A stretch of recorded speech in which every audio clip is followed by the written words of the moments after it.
صلى على النبي قبل ما نبدأ فيلمنا. ادعي لي الأول علشان عندي برد وتعبان. وتاني حاجة معانا النهاردة فيلم جامد أوي من أفلام النجم فان دام. بيبدأ فيلمنا يا حبايب بواحد بيجري في الشارع زي المجانين وبيفضل يخبط في البيبان ومحدش بيفتح له. بنعرف إن في ناس بتطارده وبترمي عليه أسهم عشان يصطادوه، وبيكون عاوز يهرب للبحيرة منهم وينقذ نفسه وإلا هيموت على إيديهم. الزعيم بيقول للمساعد الشخصي بتاعه باج إنه لازم يموت قبل ما يوصل البحيرة وما ينفعش ابدا تسيبوه يهرب ولازم يتقتل. وفعلا وسط ما هو بيهرب وخلاص هيوصل للبحيرة بيقدروا يصطادوه بسهم ويتصاب وبيموت. بعد فترة بتوصل بنت جميلة بعربيتها للمدينة اسمها نتاشا، بتكون جاية في زيارة لواحد اسمه بنتا، وبالمناسبة ده بيكون ابوها. شكلها افتكرت صلة الرحم وقالت اما اروح اشوفه. المهم الست دي بتقول لها انه ساب البيت من فترة وانت مش غريبة، يعني كانت حالته المادية زي الزفت وساب البيت عشان كده. وبتديله صندوق بتاعه فيه شوية حاجات وورق وصور لابوها، وبتديلها عنوان واحد معرفة ممكن يكون عنده او يدلها على مكانه. فيك الخير يا ستي والله ما قصرتي. وبتروح فعلا بس مفيش حد بيدلها عن معلومات ومش بتقدر توصل له برضه. بتدخل كافيتيريا تعمل مكالمة وتحاسب عليها وبتكون هتمشي. بيكون تشانس قاعد وبيشرب عناب في امان الله وبيبص على انتشا القمر وبياخد باله ان في كام واحد على الترابيزة ورا مركزين معاها قوي ومتابعينها. بتطلع انتشا ورا الكافيتيريا والاشخاص اللي بيكونوا متابعينها دي بتضربها وبتمسك ايديها وتاخد منها الشنطه بتاعتها. مش رجوله دي يا كباتن. بيطلع تشانس زي الاسد وبيقول لهم عيب كده والله يا رجاله، وبيثبتهم وبيفتح لها باب العربيه وبيركبها وبيقفل الباب عليها. واحد من الرجاله دي بيبص لتشانس وتقول طيب يا نجم لو عاوز تعمل معروف في نفسك امشي دلوقتي من قدامنا. تشانس بيديله بالرجل في وشه وبيقول لا مش عاوز يا سيدي اعمل انت وامشي. وبيكون في واحد منهم واقف على العربيه هوب بيديله برجله يقع. البقاء لله في الغضروف بتاعك. وبيخبط الواحد اللي فاضل منه بيفرتك دماغه وبينزل طحن فيهم بالدور كده يا حبايب، هنا ضربه وهنا بوكس وبيخلص عليهم. وبياخد شنطه البنت وبيديها لها وبتكون الشنطه في العربيه مذهوله ومش بتنطق من اللي شافته. بيدي لها الشنطه وبيقول لها خلي بالك بقى وانت بتطلعي فلوسك من الشنطه، مين بيكون مركز معاكي غير ولاد الحرام. بتروح نتاشا للشرطه، لا مش عشان الشنطه، عشان تبلغ عن اختفاء ابوها. ايه نسيته ولا ايه؟ لا عاوزكم فايقين لي كده. المهم الشرطه اللي هناك بتقول لها ما ينفعش نتحرك دلوقتي ولا انك تبلغي اصلا لان ده ما عادش فتره قانونيه كافيه. وبترجع لتشانس وبيكون مستني يسلم الشغل بتاعه وبتطلب منه يساعدها انها تلاقي ابوها. ما هو خلاص يئست ان الشرطه تساعدها فقالت اتصرف انا بطريقتي. بتقول له هتساعدني واديك $100 في اليوم. يا لهوي يا جماعه البنت دي عارفه الدولار بكام دلوقتي؟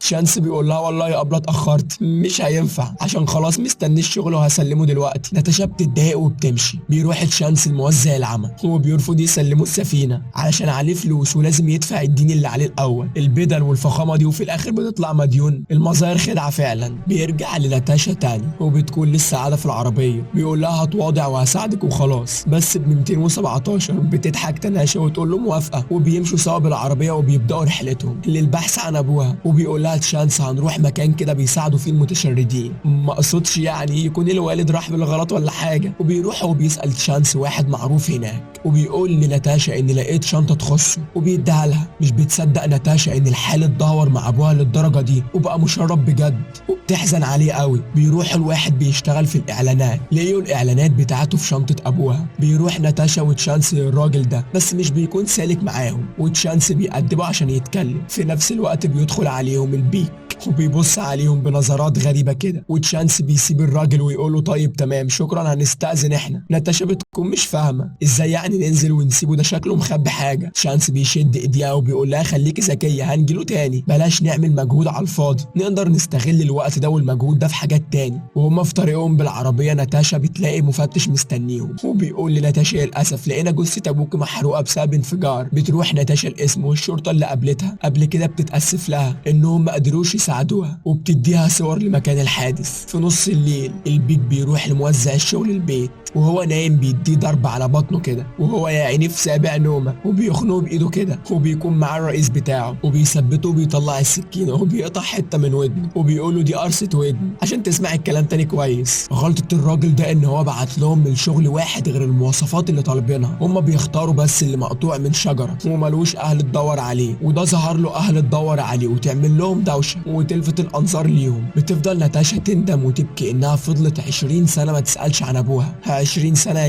واحده وبتبكي وبتقول حتى هو ما فكرش يسأل عني ويطلب مساعدتي بدل ما هو كان قاعد في الشارع زي المتشردين وياكل من الزباله. شانس بيحاول يتكلم معاها ويهون عليها ويقول لها انت مالكيش ذنب باللي حصل. بيكون الزعيم بيقرر في ملف شانس وبيعرف انه كان ضابط بحري وكان ضابط شاطر قوي ومعاه ميداليات وجوائز كتير وانه هدف صعب قوي. وبيراجع تشانس مكان ما لقوا الجثه وبيلاقي ان ميداليه الجيش واحده بس، فبيروح مكان الحادث عشان يدور على الميداليه التانيه. وهو بيدور في التراب بيلاقي حد هجم عليه من ورا وخنقه بحبل من رقبته وواحد تاني معاه شومه وبيضرب فيه. الله الله، هو في ايه يا جماعه؟ ده انا بدور في التراب، هو انا بدور في صليب بيتكم؟ وبيهددوا تشانس وبيقولوا يسيب الموضوع ده خالص وملهوش دعوه بالقضيه دي. وبتقبض الشرطه على تشانس وتشانس بيكون متعصب قوي وبيقول لهم هو انا مقبوض عليا ليه؟ عشان اتضربت من غير ما اقول لكم؟ بتيجي ناتاشا وتشانس بيقوم بسرعه وبيقول لها ابوكي مات مقتول بفعل فاعل. والشرطيه بتقول له انت ما عندكش دليل على الكلام ده وبيديها الدليل على كلامه. وبتقتنع الشرطيه وبتقول لهم انا هطلب تشريح الجثه لتاني مره. بنشوف موزع العمل وهو بيدي فلوس للمتشرد صاحب تشانس وشكله عاوز يعمل شغل معاه. وبيقول صاحب تشانس للموزع انه ملهوش اهل ومقطوع من شجره، يعني زي اللي عاوزينه بالظبط. الزعيم بيتعاقد مع عميل جديد وبيفهموا الشغل ماشي ازاي وبيقول له الدنيا ماشيه في الامان. وبيكون معاهم الطبيب الشرعي اللي بيخفي الادله من جثث الضحايا بتاعتهم وبيخفي الدنيا وراهم. بيراقب تشانس الراجل بتاع الاعلانات اللي كان قال لناتاشا هنروح له بعدين وبيثبته وبيعرف منه اسم البيك الحقيقي وانهم بيدافعوا له. وبتروح الشرطيه لطبيب التشريح وبتقول له لازم تشرح الجثه من تاني لان في دليل جديد ظهر وبيقاوح في الكلام معاها. فبتزعق فيه وبتقول له لو ما عملتش كده هبلغ عنك وبترمي الورقه في وشه وبتمشي. ايوه كده يا ناس، ما بتجيش الا بالعين الحمراء. وبيقابل طبيب التشريح الزعيم وبيقول له ان الشرطيه طلبت مني تشريح الجثه من تاني. بيقول له ماشي ماشي، روح بس افتح الباب. بيخبط، بيروح الدكتور يفتح بس بيبص الاول من العين السحريه. هوب البيك بيضربه بالنار وبيموت الدكتور. يلا في داهيه. وبيكون الزعيم بيحضر لصيده جديده وهي صاحبه شانس المتشرد وبيقول له الزعيم انك هتاخد 10000 دولار لو قدرت توصل للبحيره اللي بعد 14 كيلو من هنا وهنبدا اللعبه بعد 5 دقايق. صاحبة شانس بيكون غلبان يا عيني ومش لاقي ياكل وال10000 بالنسبه له رقم لا يقاوم. بيوافق على اللعبه المجنونه دي. بيبدا المتشرد يجري وفي صياد بالسلاح وراه وكمان موتوسيكلات بتعطله في السكه عشان ما يوصلش. وبيقدر الصياد يسيبه بس مش بيموته. والزعيم بيقول له اقتله ولكن الصياد بيرفض وبيقول له لا يا عم ده مصاب، انا عاوز واحد تاني غيره سليم. هو خيار يا شويه كلاب؟ ما عجبكش ده عشان اتصاب، عاوز واحد شغال. الزعيم بيمسك فيه وبيقول له ايه عاوز واحد غيره؟ انت مدايني بنص مليون عشان تستمتع بالصيد وهو جبت لك اللي انت عاوزه، اقتله وخلصنا. بيكون في الوقت ده المتشرد قدر يهرب وبيجروا وراه تاني ولكن المتشرد بيقدر يضرب الصياد ويوقعه في الارض وياخد السلاح منه وبيضرب نار على كل الموجودين وبيجري بسرعه وبيسيبهم. بيجي الزعيم للصياد وهو واقع على الارض وبيقول له بقول لك اقتله اقتله اديك انت هتموت اهو. وهوب بيضربه بالنار وبيقول له عشان كده بناخد فلوسنا مقدما يا بابا، محدش ضامن عمره. بيجري المتشرد في الشارع بيطلب من الناس تساعده بس محدش بيهتم بيه ولا بيديله اهتمام اصلا. وبيكون البيك وراه والمتشرد بيشوفه وبيستسلم له لانه خلاص حس انه ملهوش قيمه، مش هتفرق حياته بقى في حاجه. هو بيضرب البيك عليه نار ويموته. وبيجي البيك للمتشرد وهو ميت وبيقص منه الحزام اللي شايل فيه الفلوس اللي اتفقوا عليها. يا واطي. تاني يوم بيجي تاشا لجثه صاحبه المتشرد وبيبص عليه بحزن شديد ويقول للشرطيه احنا لازم نروح لموزع الاعمال عليهم. بيكون موزع الاعمال بيجهز نفسه عشان يهرب والبيك بيكسر عليه ازاز العربيه وبيقول له على فين يهدهد الجناين؟ بيقول له رايح للحاج امي اصلها تعبانه شويه، صله الرحم يا بيك انت عارف بقى. بيضحك البيك وبيقول له ماله مش عيب. وهوب بيضربه بالنار. بيوصل ناتاشا والشرطيه وتاش وبيلاقوا موزع الاعمال اتقتل وبيكون البيك شايفهم وبيضرب عليهم نار والشرطيه بتتصاب بطلقه وبتبدا مطارده بين تاش وبين البيك.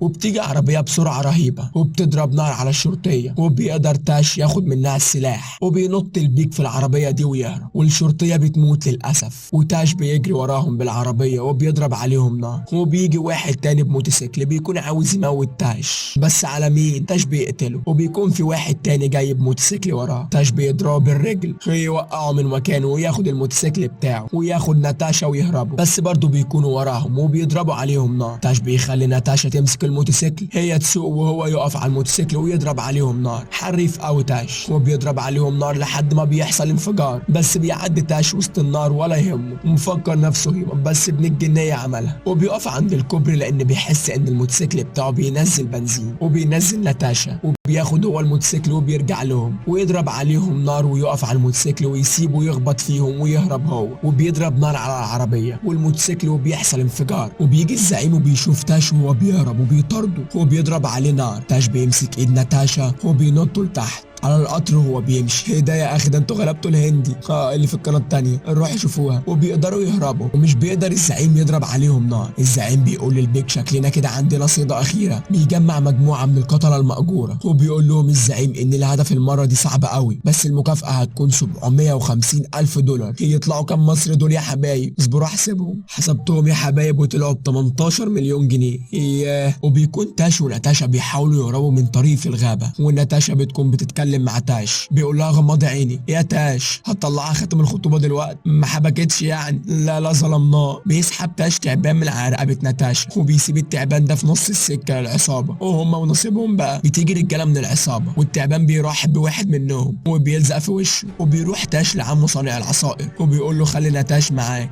وبياخدها عمه بالحضن ما تقولش بنت اخوه. وبياخد تاش سلاح وحصان وبيودع ناتاش وعمه، وبيجري يشوف هيتصرف ازاي في العصابه دي. والعصابه تولع اللي عمه، وعمه الناصح بيضرب سهم بيفنجر المكان اللي ورا العصابه وبيشتت انتباههم بالحريق. وبيشوفوه وهو بيجري بالحصان وبيكونوا بيضربوا نار عليه وعاوزين يطردوه، ولكن الزعيم بيرفع ايده وبيزعق فيهم وبيقول لهم كفايه، احنا عاوزين تاشا مش عمه. وبيحاولوا يشوفوا اثار قدام لتاش او اي حاجه توصلهم ليه، والزعيم بيقول لهم يشغلوا الطيارات الهليكوبتر بتاعتهم عشان يفحصوا المكان ويدوروا عليه. وطياره منهم بتقدر تشوف تاشا وبتضرب عليه نار، ولكن تاشا بيضرب هو كمان وبيقدر يسيب واحد منها. اثناء المطارده دي بيقع تاشا من على الحصان وبيجري على المصنع، ولكن الموتوسيكلات برضه بتطارده. هي دي الوقعه السوداء. انتوا كام واحد؟ بيدخل تاشا المصنع وبيختفي عن عيونهم، ولكن بيكونوا بره بيجهزوا اسلحتهم. بيدخل واحد من العصابه المصنع يدور على تاشا، بس بيلاقي ريش حمام طاير في الهواء. بيبص لفوق عشان يضرب نار، هوب تاشا بيجي قدامه وبيرمي عليه جردل البنزين ويضرب طلقه فيه، فبيخرج الراجل ده وهو النار ماسكه فيه للعصابه اللي بره. تاشا عاوز يوصل لهم رساله ان اي حد هيدخل هنا هيطلع ميت.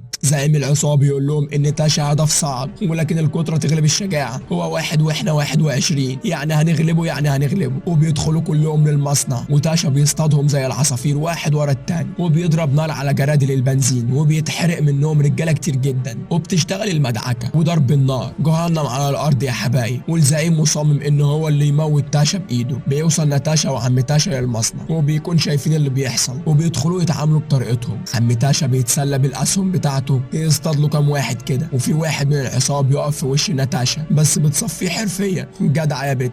عم تاشا بيجري عليها ويقول لها ما عندناش ستات تمسك سلاح، هات المسدس ده. تاشا بيمسك حبل متعلق وبيتمرجح في الهواء يضرب نار على كل العصابه. عم تاشا بيتصاب وسط المدعكه دي وناتاشا بترمي له المسدس وبيمسكهم تاشا بالمسدسين يصفيهم واحد ورا التاني. بيجي البيك يضرب طلقتين وقنابل على تاشا، بس تاشا بيعرف يسيب واحد منه بالنار وبيقدر يقفز من المكان وبيهرب قبل ما الزعيم يضرب نار في برميل كبير ويفنجر المكان. وبيطارد البيك وتاش وبيضربوا نار على بعض، وبيجي ناس تانية من ورا تاش تضرب عليه نار وهوب بيرموا عليه قنبله، بس بيقدر ينط بسرعه قبل ما تنفجر وبيزحف على ظهره ويضرب نار على البيك ويقتله. وبيكون البيك ماسك معاه قنبله مؤذي حتى وانت بتموت، لكن تاشا ناصح بيسنده قبل ما يقع وياخد القنبله منه. الزعيم بيشوف البيك دراعه اليمين مات، بيتجنن وبيصرخ لانه خلاص عرف نهايته قربت. وبيقتل تاشا اخر راجل فاضل مع الزعيم، وبيفضل هو والزعيم. بيقول له الزعيم مش هتقدر تموتني. بيقول له تاشا كنت طول عمرك الصياد، ايه رايك وانت الفريسه النهارده؟ بيجي عم تاشا وناتاشا مش وقتكم خالص. ما بيصدق طبعا الزعيم يلاقي حاجه يتحامى فيها، وبيمسك ناتاشا ويهدد تاشا انه هيقتلها لو ما حطش سلاحه على الارض. تاشا بيحط سلاحه على الارض، لكن القنبله بتاعت البيك الله يرحمه لسه معاه، وبيكون الزعيم لسه عاوز يلعب تاني لعبه الصيد بتاعته.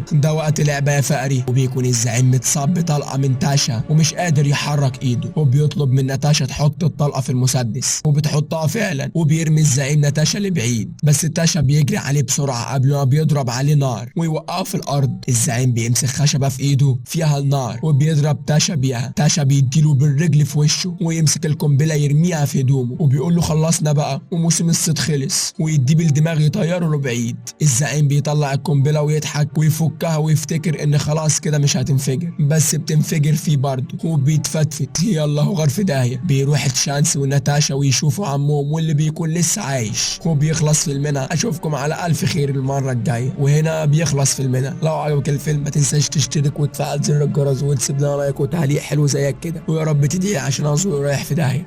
يلا سلام.